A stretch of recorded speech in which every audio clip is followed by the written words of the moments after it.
Because he wants to feel our love. Since he's the creator, it makes perfect sense that he doesn't want us to be robots where we have no choice other than to love him.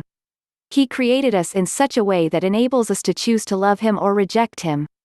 And when we choose to love him, he then can feel the authenticity of our love. The devil was created with the same ability to choose between good and bad. His choice was to do bad because in his mind he felt he didn't need God but instead wanted to be like God or to replace God. He's actively doing the same thing today. A close observation of atheists' mindset shows that they're actively trying to replace God with science. When Lucifer, the devil, was in heaven, he deceived 1/3 of the angels there and they were thrown out of heaven with him by God. The devil's purpose is to deceive you that God does not exist, which you often see around the world by those who mock believers by calling them naive and brainwashed. It's up to you to decide which side you want to be on. And your choice is ultimately your business. I'll tell you something, though, when I was a child, my family gave me candies with no restrictions. I could eat as many candy as I wanted and life felt so good. It was the best, for a short while. Then eventually I developed tooth decay and the pain was so excruciating that if there was a gun in my reach, I probably would have blown my head off with it. I cried day and night. My life became living hell. This is what the devil wants for us. He wants to give us candies with no restrictions.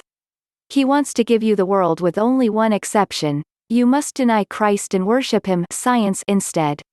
Jesus spoke of the narrow gate and the wide gate. He said the road to hell, destruction, is very wide, full of temporary pleasures, and advised that we should choose the narrow gate path, but the choice is still yours. Matthew chapter 7 verse 13. Enter through the narrow gate.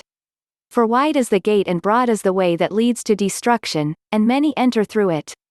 The real question should be, why do people believe the traditional religious creed that continuously feeds untruth about what hell actually is biblically?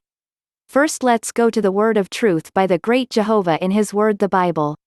Let's continue. The only way anyone can go to hell, English, which is mankind's grave, also called Hades, Greek, and Sheol, Hebrew, would be to die and await a resurrection, the same as Jesus when he died went to hell, slept in death for 3 days and was resurrected by God from the Bible. Hell or grave. Note Acts chapter 2 verses 31, 32.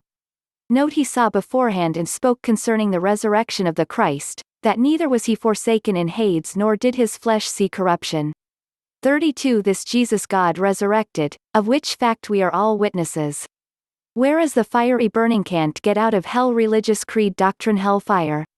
So the only way into the Bible hell is to die, not be condemned, and the only way out of the Bible hell is from a resurrection, as Jesus got out being resurrected by his Father, the great Jehovah. The only punishment is to be left in hell or the grave, not resurrected and asleep in death for eternity, not awake. Ecclesiastes chapter 9 verse 5, or thinking. Psalms 146:4, but unconscious and sleeping in death. There is no other punishment whatsoever, and positively no red-horned devil, with a pitchfork, torturing and burning anyone anywhere other than in some error-filled religious creed doctrinal thought. So, both the good and the bad go to hell when they die, just like Jesus, awaiting a resurrection, either back to life and out of hell, or condemned to death and staying in the grave, or hell, Hades, or Sheol, for eternity, as Adam and Eve, Judas and Cain and those like them, the Nephilim and such. The Bible hell is simply the grave where when you die you go. Both the good and the bad go there to await a resurrection, again as was mentioned above. Where did Jesus go when he died and awaited resurrection? Back to life. Note Acts chapter 2 verses 31, 32. Again let's see where he went and what happened. 31. He, seeing this before, spake of the resurrection of Christ, that his soul was not left in hell, less than, neither his flesh did see corruption. 32. This Jesus hath God raised up, whereof we all are witnesses. It seems he was one of the good ones resurrected and got out of the so-called no-way place to get out of. 9. For we know that Christ, now that he has been raised up from the dead, dies no more, death is no longer master over him. Romans 6-9. 10. For the death that he died with reference to sin once for all time, but the life that he lives with reference to God. Everything that happened to Jesus was the opposite of the non-biblical hellfire doctrine. Note where Job wanted to go when he died to come back to life in the future resurrection. Job 14:13, 14 American Standard Version 13. Oh, that thou wouldest hide me in Sheol, that thou wouldest keep me secret, until thy wrath be past, or the future Armageddon, that thou wouldest appoint me a set time, and remember me. 14 If a man die, shall he live again? All the days of my warfare would I wait, till my release should come. 15 Thou wouldest call, and I would answer thee, thou wouldest have a desire to the work of thy hands. Job prayed to go to hell, English Sheol Hebrew. The place of sleeping in death until resurrected. Until he was to answer his call to be resurrected in the resurrection of the righteous. Note John chapter 5 verse 28, do not marvel at this, because the hour is coming in which all those in the memorial tombs will hear his voice. 29 And come out, those who did good things to a resurrection of life, which if they continued in righteous works during the 1,000 years' reign they would be declared a righteous resurrection for continuing doing good things. Those who practiced vile things to a resurrection of judgment. Meaning their resurrection at the end of the 1,000-year reign would be declared righteous if they stopped doing the vile things they practiced upon being resurrected. Note both groups paid for their sins by dying.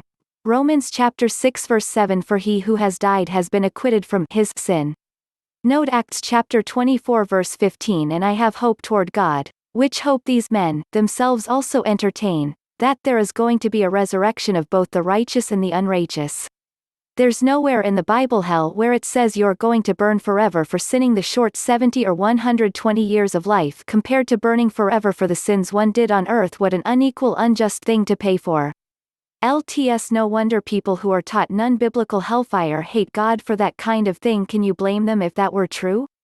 So the situation of the reward or punishment for being deemed righteous is the reward of a resurrection to be awakened from the sleep of death. See Ecclesiastes chapter 9 verse 5 For the living are conscious that they will die, but as for the dead, they are conscious of nothing at all, neither do they any more have wages, because the remembrance of them has been forgotten.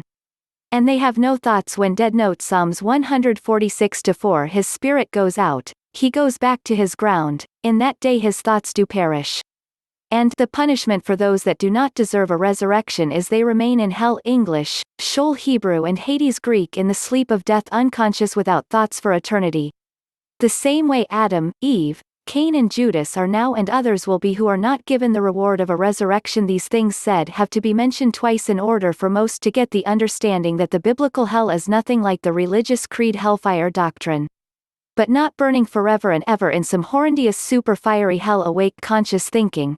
The exact opposite of God's word. That's true. John chapter 17 verse 17 Sanctify them by means of the truth, your word is truth.